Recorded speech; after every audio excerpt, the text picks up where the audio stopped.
Hello, dear fans, friends, and subscribers. Welcome to the daily cricket show, Cricket Happenings. And on this particular cricket show, two matches. One is the match between India and Sri Lanka.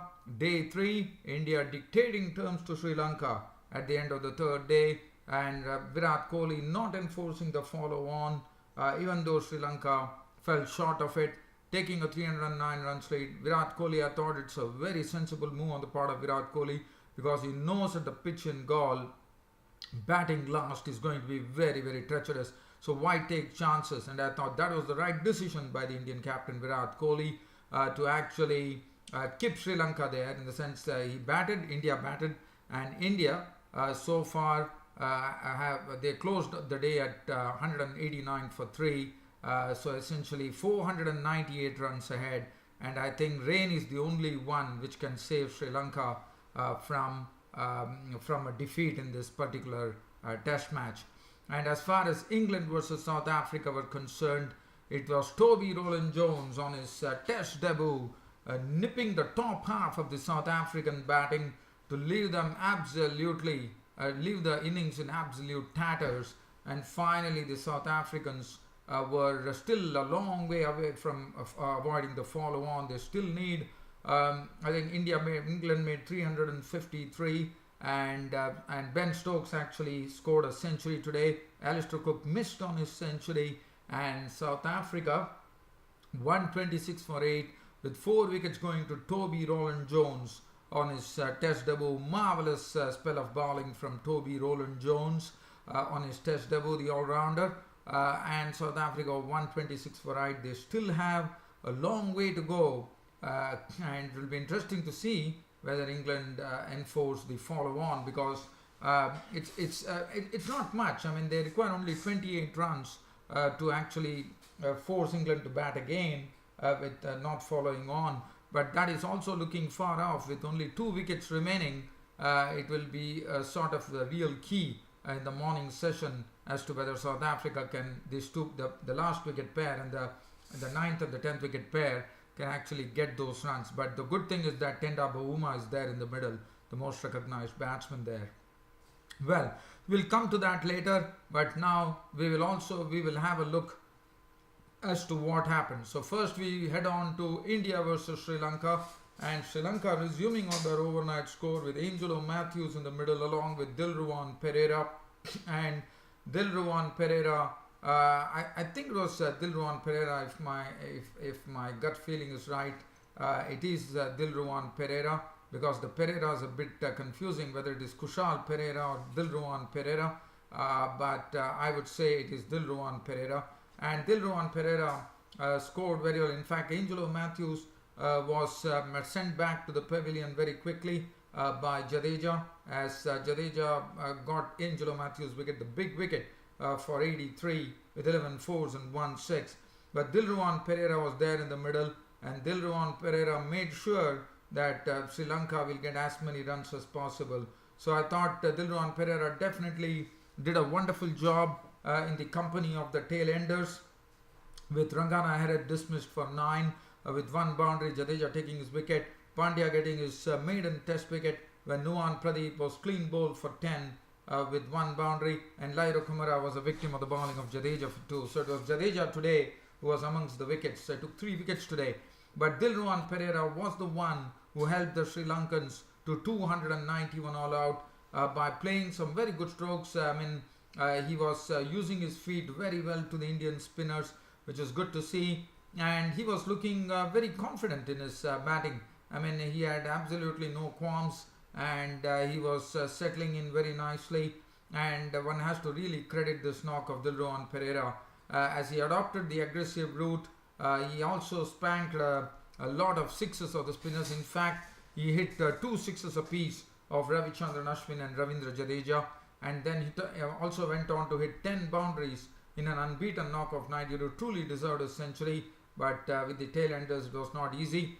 And then Kushal Pereira was looking good. In fact, he also his favorite area of scoring was the mid-wicket region, where he was getting a lot of runs, and Kushal Pereira definitely played very well to score an unbeaten 92 with 10 fours and 4 sixes, and thus Sri Lanka were bowled out for 291, and Dilruwan Pereira was not out on 92.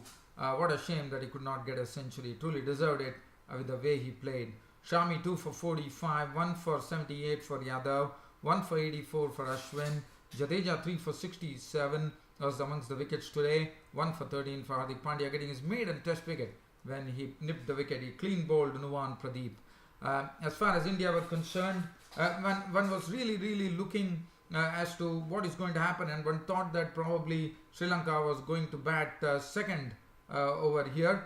But Virat Kohli, I thought it's a very good decision, because what Virat Kohli would have probably seen the history of the Galle pitch is that on the final day, on the final stages, this Galle pitch gets very treacherous, and taking a risk of playing the last time could probably go against India. And I thought that was a very sensible decision on the part of Virat Kohli not to enforce the follow on and tell his wards to bat again. So in the second innings, Shikhar Dhawan once again failed with the bat. It was Dilruwan Pereira actually getting the wicket of Shikhar Dhawan, getting him caught behind by Gunatilaka for 14 with 3 boundaries.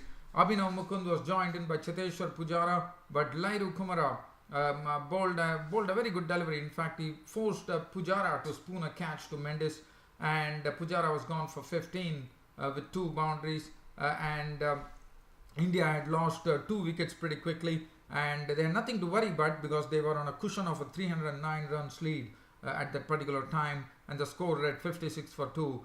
But Abhinav Mukund, who failed in the first innings, really buckled down very well and started chiseling together in innings.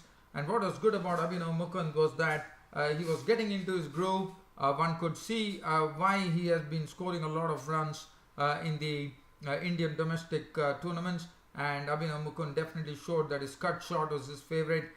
He was very good.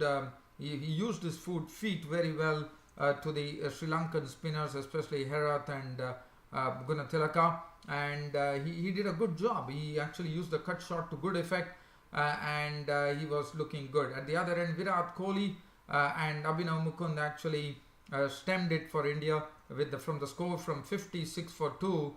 They did a wonderful job to take the score to 189. Virat Kohli was more circumspect, I would say, compared to Abhinav Mukund, but it was a very well crafted innings by Virat Kohli, as Virat Kohli finished on an unbeaten 76 with 5 boundaries, and Abhinav Mukund on the last ball of the day lost his wicket as he played down the wrong line, and Gunatilaka picked up his wicket, getting him LBW, and that was sad for Abhinav Mukund. But Abhinav Mukund would definitely be happy with this effort, as finally, after being given an opportunity here, he came good with a knock of 81 with 8 boundaries. So 189 for 3 essentially meant that India were 498 runs ahead going into the 4th day, and I think Sri Lanka really needs a miracle here to go and save this first test. As I said, at rain in Galle could definitely help them, and they would be praying to the rain gods. As far as the bowling was concerned, Nuwan Pradeep 10 overs 2 minutes 1 for 44, Pereira 12 overs 1 for 42, Lairu Kumara 11 overs 1 for 53, Herath 9 overs none for 34, and also not good news for Rangana Herath. He has to go for a scan, it seems, and one hopes that everything is fine with him. He's the captain of the team as well, and Sri Lanka can't afford to have more injury problems than expected. And Gunatilaka had 1 for 15. So definitely Sri Lanka have their task cut out tomorrow on the 4th day, as they have to see to it that they can get some wickets. And but again, the lead has already swelled around 500 runs right now. So definitely Sri Lanka have to do some quick work tomorrow to get some wickets. And we all and everyone knows that this Indian batting lineup is a very mighty batting lineup, and one has to wait and watch as to what is the outcome on the 4th day. But nevertheless, India in the box seat here against Sri Lanka going into the 4th day, finishing at 189 for 3 at close of play on the 3rd day. Well, dear fans, so now we are leaving Sri Lanka and we are heading towards England versus South Africa. What a match that was! In fact, England actually resumed on an overnight score with the Alistair Cook and Ben Stokes in the middle. In fact, it all started with, once again, we saw Morkel and Philander and Rabada doing a good job, but it was very sad to see that they were crippled when Philander left the field with a stomach bug and definitely did not even show his face on the field. So definitely there is a matter of concern for South Africa. After that, Ben Stokes and Alistair Cook really started, and in fact Alistair Cook could not get to his century and he was dismissed for 88 today, as Morkel, who normally has been having the wood over Cook for quite a long time, once again Alistair Cook falling to Mone Morkel, LBW, for 88 with 10 boundaries. Ben Stokes was there as Jonathan Bairstow joined him. Now Ben Stokes really started playing yesterday. As you know, he was a bit sedate, but today he was a man really transformed. He decided to take the attack to the South African bowlers, and with Philander not being there, that was a sort of a crippling factor for South Africa. It didn't really matter. He went after Morris and spanked him for 3 consecutive boundaries. But the good thing was that there was a partnership just before the second new ball could be due. Ben Stokes and Jonathan Bairstow absolutely caned the South African bowling to take 76 runs of 5 overs, and that was some tremendous hitting, with Ben Stokes depositing Keshav Maharaj, the spinner, thrice into the stands for 6s. Jonathan Bairstow also hit some very good boundaries, and runs were just cascading in that 5 overs. Just before the second new ball, Ben Stokes and Bairstow really lent into the South African attack to score a lot of runs. And Ben Stokes, and then it was Kagiso Rabada who put a stop to it with the second new ball taken when he picked up the wicket of Jonathan Bairstow, well caught by du Plessis for 36 with 6 boundaries. Moeen Ali fell a victim to the bowling of Morkel, 16 with 1 boundary, and as Toby Roland Jones joined Ben Stokes. Ben Stokes also reached his century with us. In fact, after hitting Keshav Maharaj for 6s,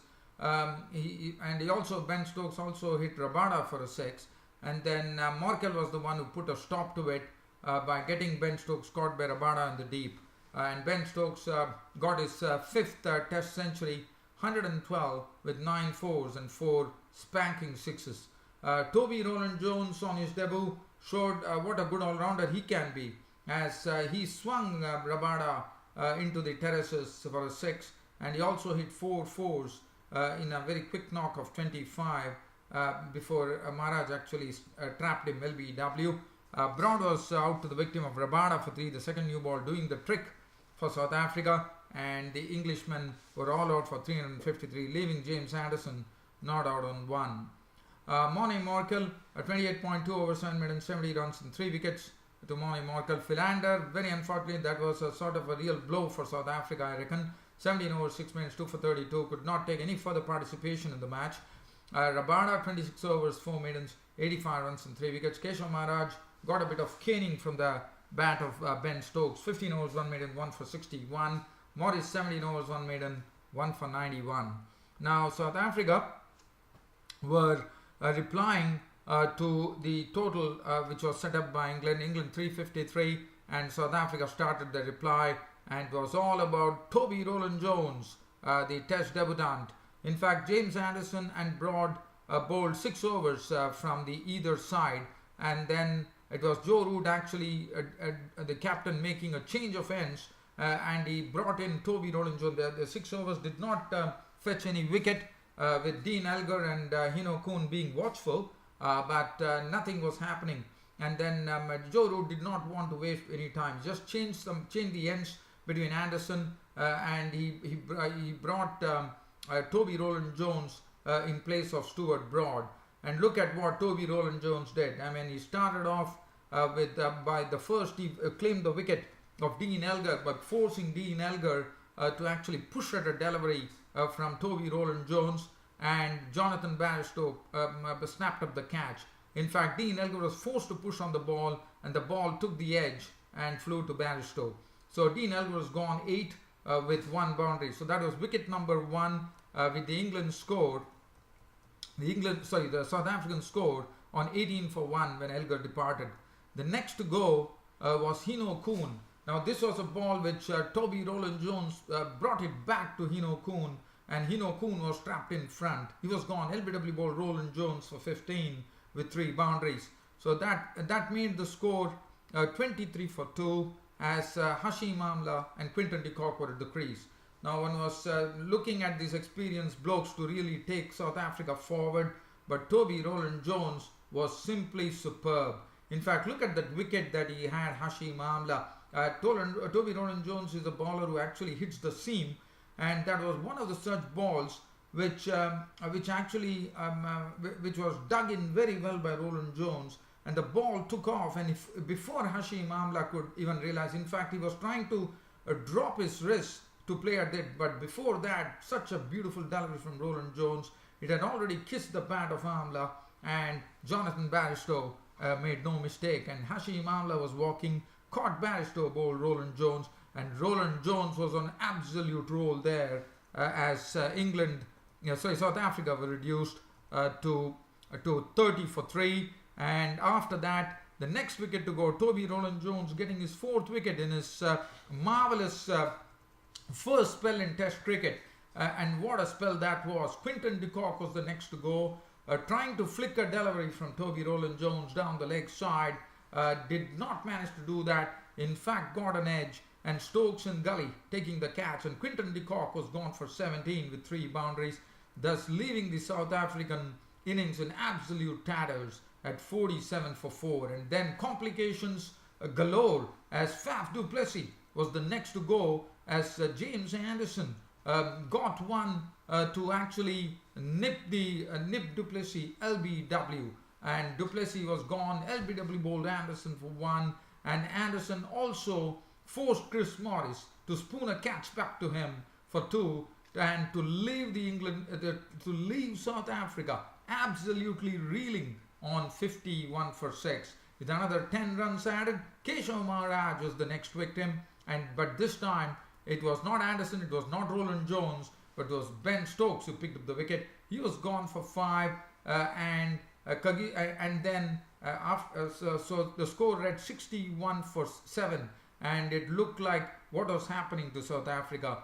But later it was Tenda Bavuma playing in a very, very compact manner and in a very watchful manner, had the company from Kagiso Rabada, who stuck it out very well to slowly get them out of this very big hole that they had fallen, thanks to Toby Roland Jones' dream first spell in Test cricket, and the score read 61 for 7. So, but they pushed it nicely in a very, very I would say in a sedate fashion to 114 before Broad came in and disturbed the furniture of Rabada for 30 with 4 boundaries. So that made the score 114 for 8 at that stage, and then finally thanks to Tenda Bavuma with an unbeaten 34 with 4 boundaries and Moni Morkel not out on 2. The South Africans hit really hard by the Test debutant Toby Roland Jones, rolled on, just closed at 126 for 8. They still have another 28 runs to avoid the follow-on, so it's not going to be easy. The ball is definitely old, but in the morning there would be a nip in the air, no doubt about it, and it's not very sure that Vernon Philander, what would be the status of Vernon Philander. So definitely the South Africans are in absolute strife right now. As far as the bowling was concerned, it was all about this bloke Toby Roland Jones making his Test debut. What a marvellous first spell in Test cricket from Toby Roland Jones.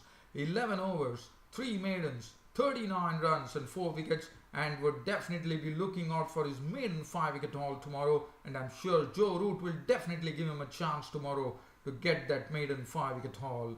He truly deserved that. James Anderson, another very good bowling spell, 10 overs 5 maidens, 16 runs and 2 wickets. Stuart Broad, 10 overs 4 maidens, 1 for 28. Ben Stokes, 7 overs 1 maiden, 1 for 26. Joe Root 2 overs for 5, Moeen Ali 3 overs, none for 8. So that's the match situation. South Africa definitely have a lot to do here, and it will be interesting to see whether Joe Root actually enforces the follow on, if at all it happens. But everything will be resting on Tenda Bouma to see to it that he can get those 28 runs, I reckon, which can force England to bat again. Now, whether that is going to happen, that remains to be seen. But it was a real pleasure bringing you these two matches between India, Sri Lanka, and South Africa and England. Hope you all enjoyed this cricket broadcast of mine, with more to come on both these matches tomorrow. It will be an interesting day's play coming up. I'll be there to catch up with all these interesting aspects of cricket which would happen tomorrow on my next Cricket Happening show. Till such time, it's good night.